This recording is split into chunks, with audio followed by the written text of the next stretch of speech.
میخوام این زیر بشقابی خوشگل رو با هم دیگه ببافیم. سلام، به روی ماهتون عزیزه هستم از کانال عزیز کروچه در خدمت شما. این بار با بافت یه زیر بشقابی خیلی خوشگل، میتونه رومیز عسلی باشه، رومیزی باشه، میتونه حاشیه‌اش رو میتونید برای انواع بافت استفاده کنید. حین بافت گفتم بهتون میتونید به دو صورت ازش استفاده بکنید. از دو نمونه حاشیه در این قسمت رو ببافید و یا این قسمت رو به بافتتون اضافه بکنید. کارمون اگر بخوام اندازش بزنیم، البته من با کامای اکریلیک تاپ بافتم، دقیقاً 40 سانتی متر هستش. با مکرومه تک سوزنه حتما ببافید. اگر به عنوان زیر بشقابی میخواین استفاده کنید، بسیار بافت ایستایی بهتری خواهد داشت و زیباتر خواهد بود. طبق معمول همه بافت رو از کامای اکریلیک تاپ استفاده کردم، از قلاب 2.5. حالا مناسب با هر ضخامت مکرومه‌ای که استفاده میکنین از قلاب مناسبش استفاده کنین. میتونید وسط کار رو هر چقدر دوست داشتین اضافه کنین و بزرگش بکنید. حتی اندازه فرشینه و پادری میتونید ببافید. از مکرومه های ضخیم‌تر استفاده کنین. برای فرشینه مثلا از مکرومه 4 سوزنه، 5 سوزنه. برای پادری از مکرومه 3 سوزنه میتونید استفاده کنید و برای زیر بشقابی از مکرومه تک سوزنه و 2 سوزنه. کار بسیار فوق‌العاده‌ای هست. رنگ بندی کاملا سلیقه‌ای هست. میتونید به صورت تک رنگ ببافید و یا به صورت دو رنگ. من از 3 تا نخ استفاده کردم، از 3 رنگ نخ استفاده کردم و این کارو بافتم. و بهتون میگم که من بافتای رایگان رو توی هیچ اپلیکیشن دیگه‌ای به جز اپلیکیشن یوتیوب به صورت رایگان از کانال یوتیوب عزیز کروچه جای دیگه نمیذارم. اگر جای دیگر دیدید، باید بهتون میگم که تماشا کردن از کانال های دیگه به صورت رایگان حرام هست و بنده راضی نیستم. بریم که با هم ببافیم. قبل از اون لایک یادت نره و کانال اگر سابسکرایب نداری همین الان سابسکرایب داشته باش که آموزش های فوق العاده بعد از دست ندی. بریم که با هم ببافیم. شروع بافت میتونید با 5 یا 6 زنجیره حلقه درست کنید و یا میتونید با حلقه جادویی کار رو شروع بکنید. حلقه رو که ایجاد کردیم میخوایم داخلش پای بلند ببافیم. 3 زنجیره معادل اولین بافت پای بلندمون میبافیم و حالا داخل این حلقه 11 تا پای بلند میبافیم که با اون 3 زنجیره ابتدایی کار کلا بشه 12 تا بافت پایه بلند. ببینید تا اینجا شد 3 تا، 4 تا،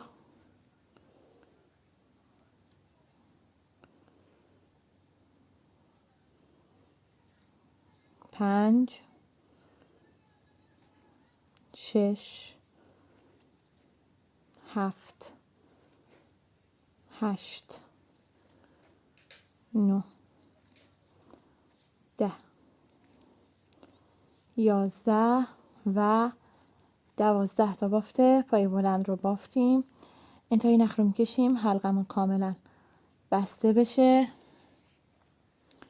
ببینید میام روی سومین زنجیره، نه روی این اولین پای بلند، و به این صورت یه بست میزنیم. رد اولمون تموم شه.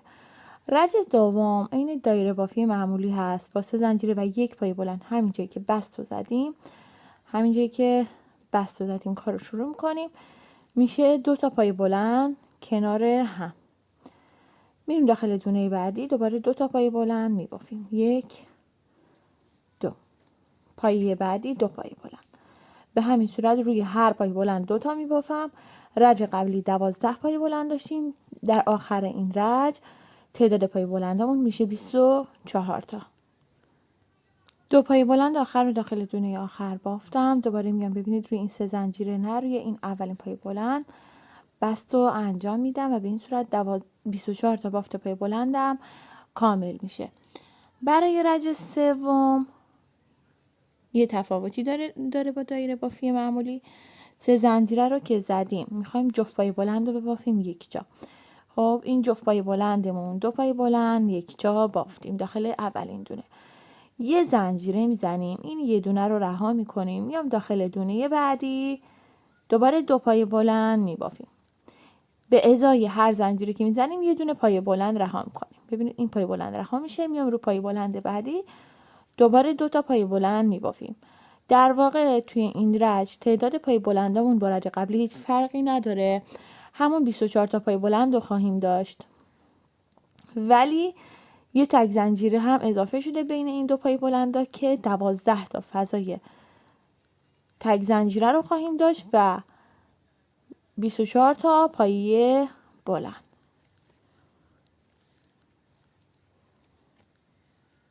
یه زنجیره ادامه میدیم تا به انتهای رج برسیم. به انتهای رج سوم رسیدم، تک زنجیره آخر و این بار دیگه روی پای بلند نمیایم بست بزنیم. 1 2 3 روی این سومین زنجیره ابتدای رج بست انجام میدیم و میریم سراغ رج چهارم. رج چهارم به این صورت که 3 زنجیره میزنیم، این میشه اولین پای بلند روی اولین پای بلند رج قبلی و روی پای بلند آخر از این دسته ببینید 2 تا پای بلند داریم، میشه پای دوم، میشه پای آخرم، روی این 2 تا پای بلند میبافیم. روند باف کلا بعد به همین صورت هست. 1 زنجیره، میام سراغ قسمت بعدی. ببینید روی پایه های اول، این پایه اول یه دونه میبافم، روی پایه آخر این دسته 2 تا میبافم. توی هر قسمت یه دونه پای بلند به پای بلندای رج قبل اضافه میشه. 1 زنجیره، دوباره 1 پای بلند، 1 زنجیره میزنیم، 1 زنجیره رو رها میکنیم، فضاهای خالی رو دیگه کاری باهاشون نداریم. پایه بعدی 2 تا پای بلند، 1 زنجیره، دوباره دونه های بعد اولی رو تک میبافیم، آخری رو 2 تا میبافیم. 1 2 1 زنجیره، 12 پای بلند به پای بلندای رج قبل اضافه میشه. ادامه میدیم تا برسیم به انتهای رجمون. خب رسیدیم به انتهای رج چهارم. 1 زنجیره و میام ببینید 1 2 3 روی سومین زنجیره ابتدای رج با یه بافت شلال کار رو بس میزنیم و رج چهارمون تموم میشه. رج 5 میشه گفت عین رج 4 هست و رج های بعدی باز همچنین، به این صورت که روی دونه های اول از هر دسته ببینید ما اینجا الان 3 تا دونه داریم، روی دونه اولی و دومی یه دونه میبافم، فقط روی دونه آخری 2 دونه میبافم.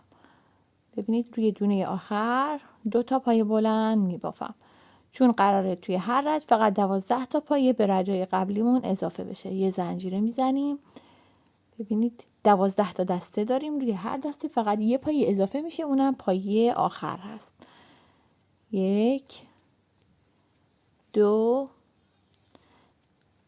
سومی رو 2 تا میبافیم داخلش، الان شد 4 تا پایه همون. ببینید یه دونه، دوباره به همین صورت این روند رو ادامه میدیم. هر چقدر که خواستید میتونید بافتو بزرگ بکنید، حالا اندازه مورد نظری که هست، حتی میتونید بافتو به اندازه پادری، به اندازه فرشینه هم بزرگش بکنید.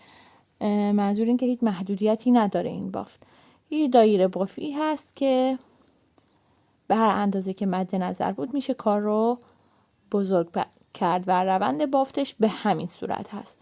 روی دونه های آخر هر دسته یه دونه پایه اضافه تر میبافیم.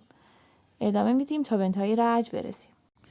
خب یه دونه زنجیره آخر روی سومین زنجیره ابتدایی رج بست و با بافت شلال میزنیم. 3 تا زنجیره، دوباره ببینید این شد روی این 3 زنجیره اولمون، میریم رو پایه بعدی یه پایه بلند، رو پایه بعدی یه پایه بلند، رو پایه بعدی که پایه آخر قبل از تک زنجیره هست 2 پایه بلند میبافیم. توی این رج تعداد پای بلندامون شد دیگه 5 تا. خب یه دونه زنجیره و دوباره بافت تکرار میشه. به همین صورت هر چند رج که خواستید میتونید بافتتون رو ادامه بدید. به همین صورت ادامه میدیم تا به اندازه مورد نظرمون برسیم. به این صورت.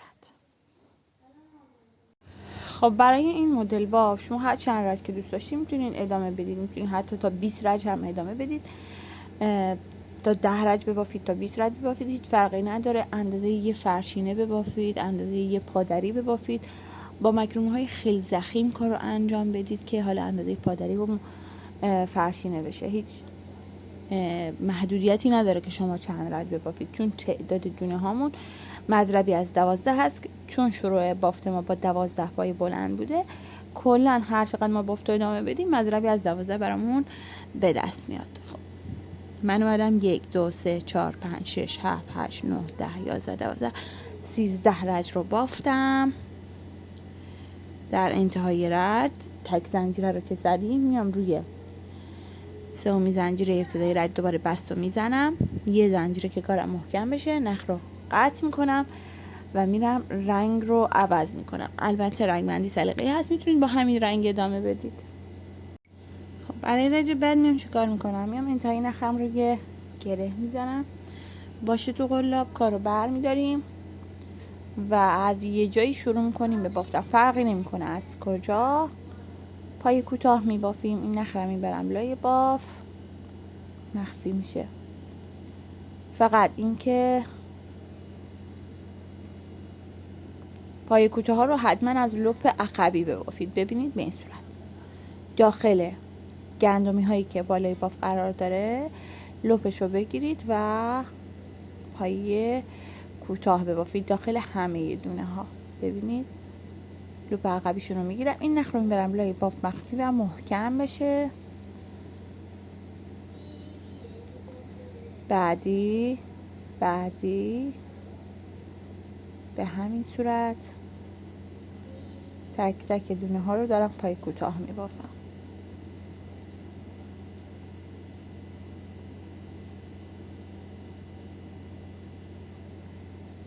خب وقتی که رسیدیم به اون قسمتی که یه تک زنجیره رو داشتیم،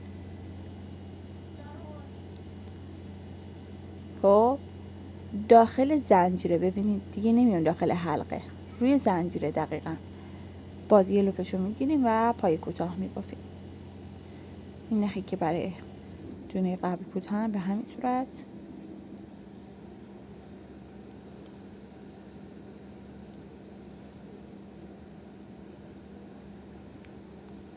این نخی که قطع کرده بودیم رو دوباره لای باف میبرم و مخفی میکنم.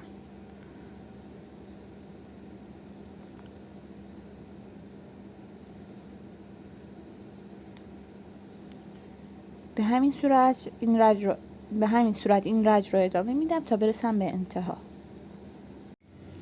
به انتهای رج رسیدم، آخرین پای کوتاه رو بافتم. میام ببینید روی اولین پای کوتاه نه، روی دومین پای کوتاه به این صورت سر قلاب رو میارم، با بافت شلال یه بست میزنم به این صورت. حالا میخوایم رج بعد رو شروع بکنیم. 1 2 3 تا زنجیره معادل یه بافت پایی بلند، 3 تا زنجیره دیگه برای فاصله بین پایه ها و دوباره یه پای بلند همون جایی که بسته و زده بودیم و دوباره کار رو شروع کرده بودیم. ببینید یه حالت بافت وی شکلی رو به ما میده. در واقع یه پای بلند، 3 زنجیره، یه پای بلند. حالا 2 تا پایه بعدی رو رها میکنم. 1 2 میام روی سومی دوباره یه پای بلند، 3 زنجیره، یه پای بلند همینجا به این صورت. دوباره 2 تا دونه رو رها میکنم، میام روی دونه سوم، یک پای بلند، 3 زنجیره، یک پای بلند. دوباره 2 تا دونه رو رها میکنم، روی دونه سوم، یک پای بلند، 3 زنجیره، یک پای بلند. این کار رو تا انتهای رج تکرار میکنیم.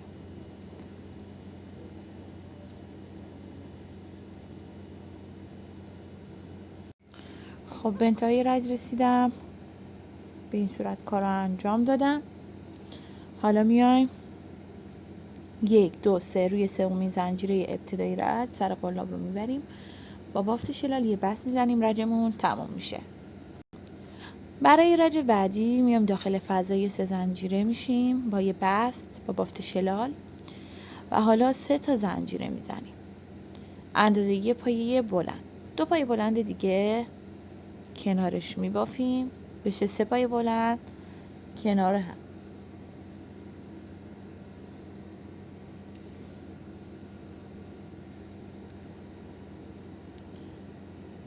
سه زنجیره رو زدیم، یه پایه بلند میبافیم بچه‌ها، ببخشید. کلا میشه 2 پایه بلند کنار هم. حالا 2 تا زنجیره، دوباره 2 پایه بلند همینجا، 1 و 2. کار به این صورت شد توی خونه اول. حالا میام 2 تا زنجیره میزنم میام داخل فضای 3 زنجیره بعدی یه پایه کوتاه میبافم. دوباره 2 تا زنجیره میزنم. حالا دوباره بافت تکرار میشه. داخل خونه فضای 3 زنجیره بعد 2 تا پای بلند میبافم. خب 2 تا زنجیره مجدد 2 تا پای بلند. 1 2 2 تا زنجیره میام داخل فضای 3 زنجیره بعد یه پای کوتاه. 2 تا زنجیره میام فضای 3 زنجیره بعد دوباره 2 پای بلند. 2 تا زنجیره دوباره 2 پای بلند توی همین فضا. حالا 2 تا زنجیره میریم فضای 3 زنجیره بعدی، 1 پایه کوتاه، 2 زنجیره. به همین صورت بافتو ادامه میدیم و تکرار میکنیم. خب به انتهای رج رسیدم. خب 2 زنجیره داخل فضای 3 زنجیره آخر، 1 پای کوتاه، 2 زنجیره میام روی 3مین زنجیره ابتدای رج و کارو بس میذارم با بافت شلال. رجم تموم میشه. رج بعدی ببینید میریم روی اولین پای بلندمون یه بافت شلال میزنیم. میریم داخل فضای خالی زنجیره‌ای باز یه بافت شلال میزنیم. میخوام رج بعد رو از داخل این فضای 2 زنجیره بین 2 پای بلندم شروع کنم. خب به چه صورت؟ 3 تا زنجیره میزنم و 3 پای بلند کنارش میبافم. 1 2 3. ببینید جمع شد 4 تا پای بلند با اون 3 تا زنجیره. حالا میخوام گره پیکوت ایجاد کنم. 3 تا زنجیره میزنم. خب میام اینجا و 1 پایه کوتاه میبافم. شد گره پیکوت اول. 3 زنجیره روی پای کوتاهی که برای پیکوت اول داشتیم باز 1 پایه کوتاه میبافیم. میشه گره پیکوت دوم. 3 تا زنجیره روی پای کوتاهی که برای پیکوت دوم داشتیم باز ببینید 2 تا از نخشا میگیرم، یه نخ از بالای باف، یه نخ از خود پای کوتاه و پیکوت سوم رو هم میبافم. 3 تا پیکوت رو که بافتیم حالا میام روی همون پیکوت اولی که داشتیم دوباره یه پای کوتاه میبافیم روی اون پای بلند چهارممون. به این صورت کار جمع شد. 3 تا پیکوت کنار هم. حالا 4 تا پای بلند دوباره میبافیم داخل فضای زنجیره‌ای. 2 3 و 4. ببینید یه همچین بافتی رو به ما میده. خب حالا میایم 3 تا زنجیره میزنیم. 1 2 3. خب این فضاها رو کاری نداریم. میام داخل فضای بعدی بین این 2 تا پای بلندی که داریم اینجا و این بار 3 پای بلند. 1 2 3. 3 پای بلند رو که بافتیم 3 زنجیره میزنیم. 1 2 و 3. دوباره 3 پای بلند همینجا. 1 2 3. 3 زنجیره و حالا دوباره بافت تکرار میشه. توی این خونه بعدی بین 2 پای بلند این بافت رو میبافیم. توی خونه بعدیش دوباره این بافت رو میبافیم. به صورت یکی در میاد. دوباره عین شروع بافت داخل خونه بعدی فضای 2 زنجیره بعد بین 2 پای بلند اول 4 تا پای بلند میبافیم. 1 2 3 4. 4 پای بلند رو که بافتیم 3 تا زنجیره میزنیم با یه پای کوتاه روی اولین پای بلندمون. کارو تمام میکنیم. دوباره 3 زنجیره روی پای کوتاهی که برای پیکوت زدیم یه پای کوتاه. 3 زنجیره روی پای کوتاهی که برای پیکوت دوم زدیم باز 1 پای کوتاه. حالا یه پای کوتاه روی پای بلندمون اونجایی که اولین پای کوتاه پیکوت رو زدیم. کار جمع میشه. دوباره داخل همین فضا 4 تا بافت پایه بلند. 1 2 3 و 4. 1 2 3 زنجیره میام داخل فضای بعدی. 1 2 3 پای بلند. 3 زنجیره دوباره 3 پای بلند. 1 2 3 دوباره 3 زنجیره و این بافت تکرار میشه. ادامه میدیم تا به انتهای رجمون برسیم. خب تا اینجا کار رو با هم بافتیم. ببینید میتونید این کار رو تا همینجا ببافید و دیگه کار رو تمام بکنید و یه همچین حاشیه‌ای رو داشته باشید. این حاشیه رو برای بافت های مربعی و یا دورگیری رومیزی هم میتونید استفاده بکنید. تا اینجای کار اگر تا اینجای بافت دوست داشتید ممنون میشم که پست رو لایک بکنید. میدونید در سایز کوچکتر به اندازه زیر لیوانی هم ببافید یا اندازه حالا بزرگتر برای رومیزی. خب به انتهای رج رسیدیم. 3 تا زنجیره میزنیم. میام روی سومین زنجیره ابتدای رج با بافت شلال یه بست میزنیم. رجمون تموم میشه. خب رج بعدی رو میخوایم از روی همین اولین پایه بلند از 4 پایه بلند این قسمت شروع بکنیم. میخوایم یه پایه دوبل روش ببافیم، اما چون شروع بافتمون هستیم به جای پایه دوبل میایم و 4 تا زنجیره میزنیم. 1 2 3 4. این 4 تا زنجیره معادل یه بافت پایه دوبل هست. بعد از این 4 زنجیره ما باید بعد از این پایه دوبلی که داریم باید 15 تا زنجیره ببافیم. 1 2 3 4 5 6 7 8 9 10 11 12 13 14 و 15. بعد از پایه دوبل 15 تا زنجیره. حالا میام یه پایه دوبل دوباره از این طرف کار روی 4مین پایه بلندمون میبافیم. پایه دوبل هم که طی 3 مرحله بافت انجام میشه به این صورت. ببینید الان اینطور هست که اون 4 زنجیره ابتدا، این 4 زنجیره ابتدا به عنوان یک بافت پایه دوبل محسوب میشه و 15 تا زنجیره و دوباره یه پایه دوبل. خب حالا میام چه کار میکنیم؟ خب میام داخل فضای بین این 3 پایه بلند و این 3 پایه بلند اینجا، یعنی با این کاری نداریم، میخوام 2 تا بافت پایه دوبل ادغام ببافیم که از 2 پایه دوبل تشکیل شده. یه پایه دوبل نیمه رو میبافیم، دوباره 2 تا نخ سر قلاب، یه پایه دوبل نیمه دوباره میبافیم، 3 تا نخ میمونه. 3 تا نخ رو یکی میکنیم. قبل از اینکه بافت ادغام بعدی رو ببافیم میام 6 تا زنجیره میزنیم. 1 2 3 4 5 6. دوباره همینجا توی همین فضا ببینید یه پایه دوبل نیمه و دوباره یه پایه دوبل نیمه میبافم. 3 تا نخی که مون یکی میکنم.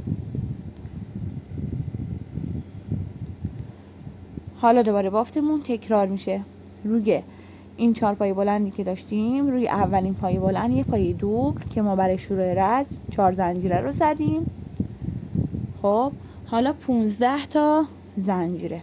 1 2 3 4 5 6 7 8 9 10 11 12 13 14 و 15. 2 تا نخ سر قلاب روی 4مین پایه بلند قسمت بعدی از این بافت دوباره یه پایه دوبل میبافیم.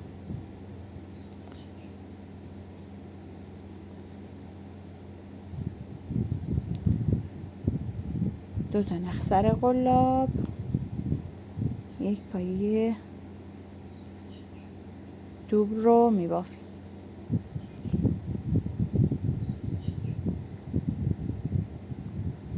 دو تا نخ سر قلاب میام داخل خوره بعدی بین 3 پایه بلندا 2 تا بافت ادغام با پایه دوبل میخوایم ببافیم. 3 تا نخ میمونه رو قلاب یکی میشن. 1 2 3 4 5 و 6. دوباره 2 تا پایه دوبل به صورت نیمه میبافیم. 3 تا نخی که مون یکی میشه و دوباره بافتمون تکرار میشه. دوباره رسیدیم این قسمت روی اولین پایه بلند از این 4 پایه بلند یه پایه دوبل میبافیم و حالا 15 تا زنجیره. 1 2 3 4 5 6 7 8 9 10 11 12 13 14 و 15. دوباره یه پایه دوبل روی 4مین پای بلند این طرف بافتمون و به همین صورت کار رو ادامه میدیم تا به انتهای رج برسیم. خب بافتم رو تا این قسمت کار انجام دادم. ببینید آخرین بافت ادغام رو که بافتیم، میام مستقیم سراغ اون 1 2 3 4مین زنجیره ابتدایی رجمون که معادل یه پای دوبل بود و داخل 4مین زنجیره با بست زدن با بافت شلال کار رو تمام میکنیم. یه زنجیره میذارم، نخ و قطع میکنم. اگر خواستیم با همین نخ ادامه بدید که دیگه میام داخل فضای 15 زنجیره یه بست میزنیم و رج بعد رو شروع میکنیم. اینجا دیگه میام و نخ رو قطع میکنم. خب میتونید کارتون رو برای رج بعدی با 3 زنجیره شروع کنید داخل این فضای 15 زنجیره و میتونید با پای بلند ایستاده شروع کنید. انتهای نخ رو یه گره میزنم، همون نخ رنگ قبل رو آوردم، کار رو بر میدارم. ببینید میام داخل فضای 15 زنجیره میخوایم بافت انجام بدیم. داخل این فضای حلقه بزرگ 15 زنجیرم با یک پای بلند شروع میکنم. اضافه نخ رو میبریم لای بافت که هم مخفی بشه هم محکم. اگه با 3 زنجیره شروع کردیم که 3 زنجیره میبافید و بعدش 21 پای بلند و اگر با پای بلند شروع کردیم کلا 22 تا بافت پای بلند رو میبافید. الان من 2 تا رو بافتم. 3 4 5 6 7 8 9 10 11 12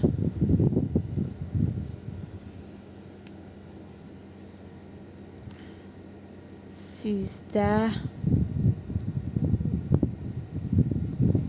14 15 16 17 18 19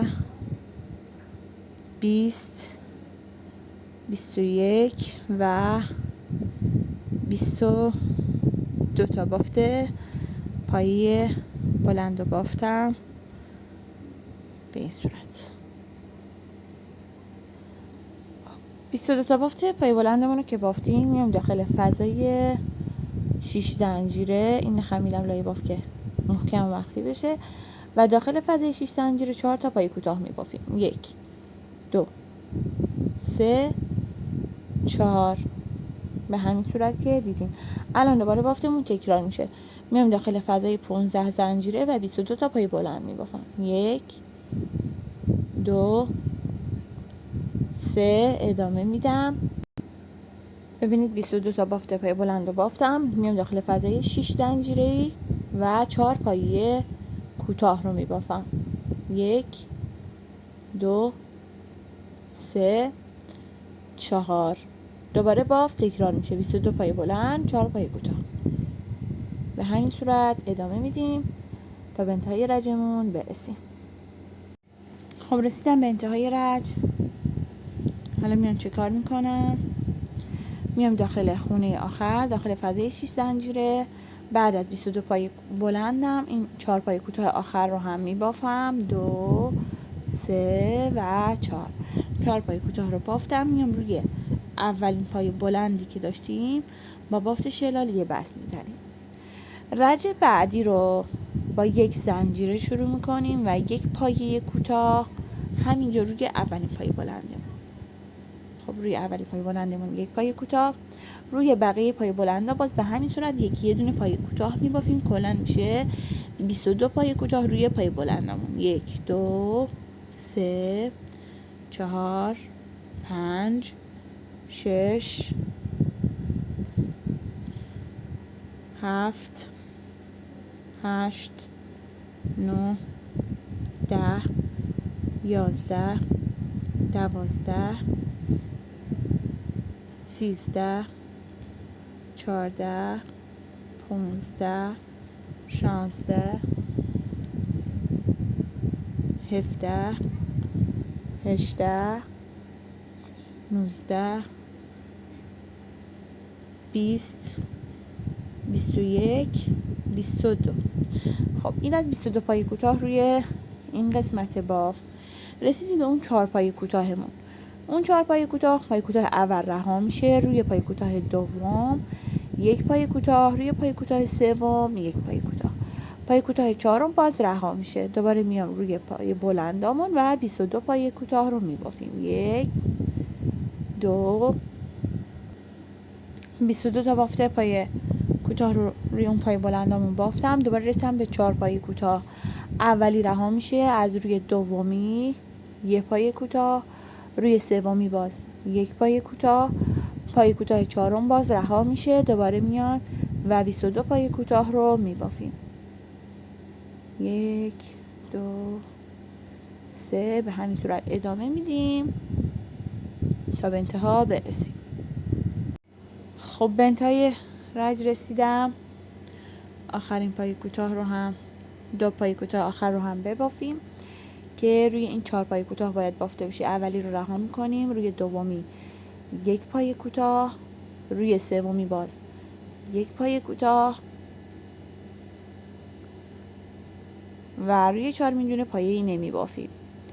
یکم نخ رو بلندتر میگیریم، قطع میکنیم قبل از اتصال. خب حالا میام چه کار میکنیم؟ حالا میام به روش گندمی بسته و انجام میدیم. به روش گندمی یعنی این که ما بین اولین پای کوتاه و دومین پای کوتاهی که زدیم سر قلاب رو زیر گندمی دومین پای کوتاهمون میبریم و از پشت بافت قلاب رو میاریم جلوی بافت.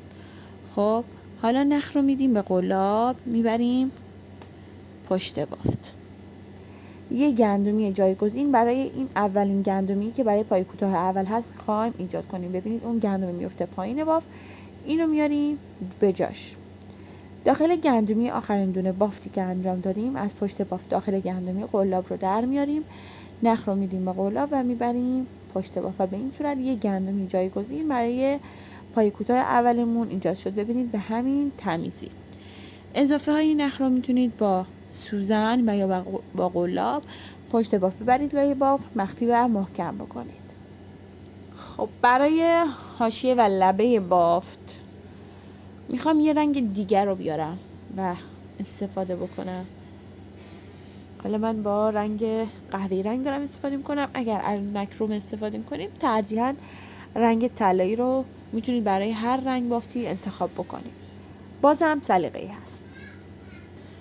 انتهای نخ رو یه گره میدم باشه تو قلاب. خب بافتو بر میداریم. خب از کجا میایم بافتو شروع میکنیم؟ ببینید ما اینجا روی این 4 تا پای کوتاهمون 2 تا پای کوتاه داشتیم. اولی رو کاری نداریم، از روی دومی و از لوپ عقبیش. خب ببینید یه لوپشو میگیرم، یه پای کوتاه اینجا میزنم و 11 پای کوتاه رو پای کوتاه دیگر رو میرم جلو تا برسم به وسط این بافتم. یعنی کلا 12 تا پای کوتاه رو میرم جلو. یه دونه رو بافته بودم، 2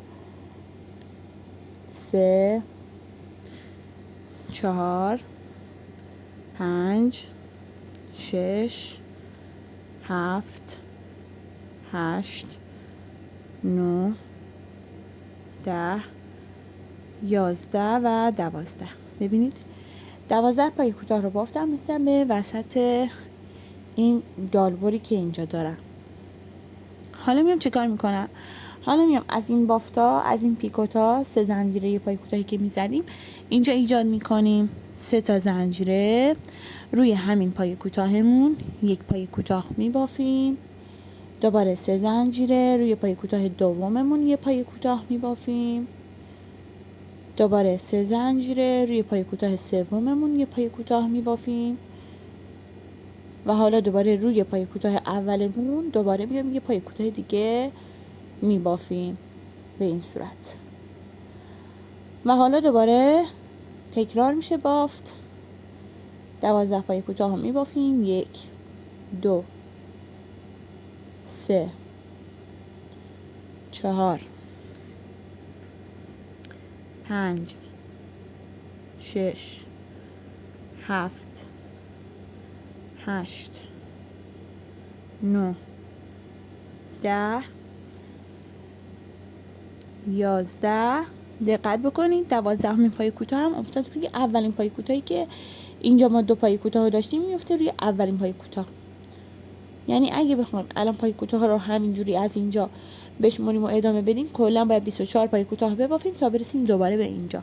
الان 12 تا رو بافتیم. ببینید 13 14 15 16 17 18 19 20 21 22 23 و 24. 24 پای کوتاه رو که بافتم، دوباره پیکوتمون رو میبافیم. 3 زنجیره روی همین پای کوتاه، 1 پای کوتاه میبافم. دوباره 3 تا زنجیره روی پای کوتاه دوممون، 1 پای کوتاه.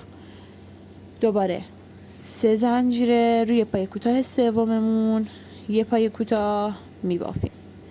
و حالا دوباره 1 پای کوتاه روی پای کوتاه اولمون میبافیم و دوباره 24 تا پای کوتاه دیگر رو میریم جلو و روی لوپای عقب فقط میبافیم. 1 2 و به همین صورت ادامه میدیم تا به انتهای رجمون برسیم.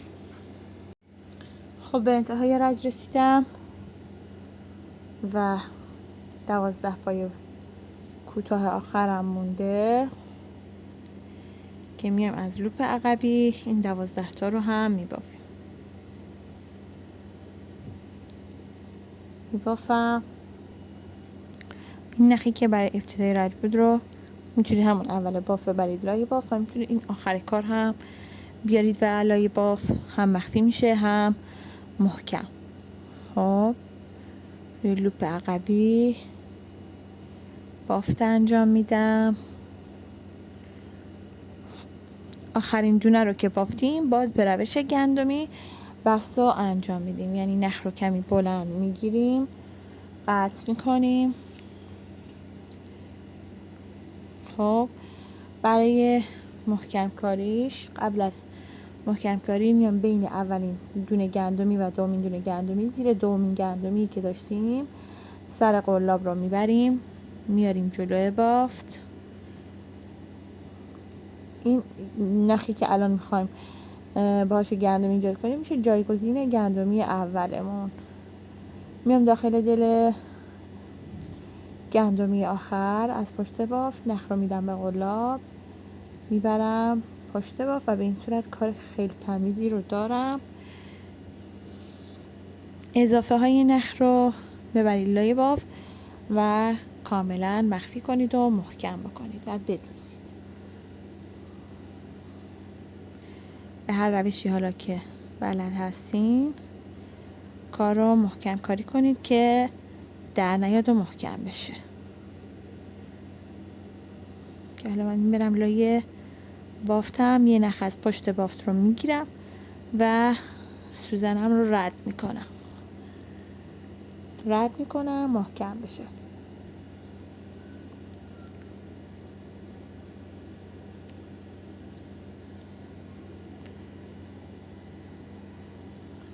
خب تا اینجای کار ما به این صورت شد. فقط یه رج به صورت تزیینی میمونه که اونو الان با هم میبافیم. انتهای نخمون رو یه گره میزنیم با شدو قلاب، کمی شل میگیریم. خب بافتو بر میداریم. ببینید ما اینجا یه رج پای کوتاه روی پای بلند بافتیم. توی این قسمت میایم قلاب رو در میاریم، نخ رو میبریم پشت باف، قلاب رو میاریم کجا میذاریم؟ اینجا پای کوتاه هایی که داشتیم روی پای بلند، دقیقاً روی اون پای کوتاهی که روی پای بلند بافتیم. ببینید اونجایی که پای کوتاه ها رو بافتیم، سر قلاب رو میبریم، نخ میگیریم، نخ رو میاریم جلوی بافت و یه دونه حالا کوک میزنیم و به صورت زنجیره بافت رو انجام میدیم. حالا به حالت بافت شلال به این صورت ببینید یه رده تزئینی به صورت زنجیره‌ای میفته روی بافتمون. به همین صورت ادامه میدم. ببینید روی این قسمت ما یه پای کوتاه رو نبافته رها می‌کردیم، اما الان برای رده تزئینی روی اون پای کوتاهی که نبافته رها کرده بودیم باز میام این بافت رو انجام میدم. چون توی این قسمت 4 تا پای کوتاه داشتیم، روی هر 4 تا پای کوتاهمون میام این بافت رو انجام میدیم و بعد دوباره روی اون قسمتی که پای بلندا رو داشتیم دوباره ادامه کار به همین صورت ادامه میدیم. دور تا دور بافت این کار رو انجام میدیم. خب اومدیم و آخرین بافت رو انجام دادیم. ببینید رسیدیم به اون جایی که بافت رو شروع کردم. خب حالا باز یه مقدار نخ رو بلندتر میگیریم، قطع میکنیم. خب میام پشت اولین دونه‌ای که بافتیم، ببینید از بالای بافت قلاب رو میبرم جلوی بافت، جلوی کار میارم پایین تر، نخ رو میدم به قلاب بره پشت این بافتی که انجام دادیم به این صورت.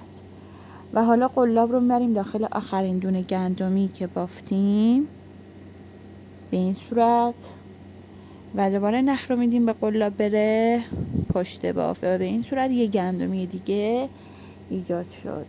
اضافه های نخ رو، این دوتا نخ رو هم گره میزنیم، اضافه هاش رو مخفی میکنیم و کار ما به همین تمیزی تمام شد. امیدوارم که ببافید و از بافتش لذت ببرید. مرسی که تا اینجای ویدیو رو دیدید، لایک کردید، برای دوستاتون ارسال کردید. اگر کانال رو سابسکرایب ندارین این کار رو انجام بدین و زنگوله رو بزنین تا آموزش های فوق العاده بعدی رو از دست ندید. خداحافظ.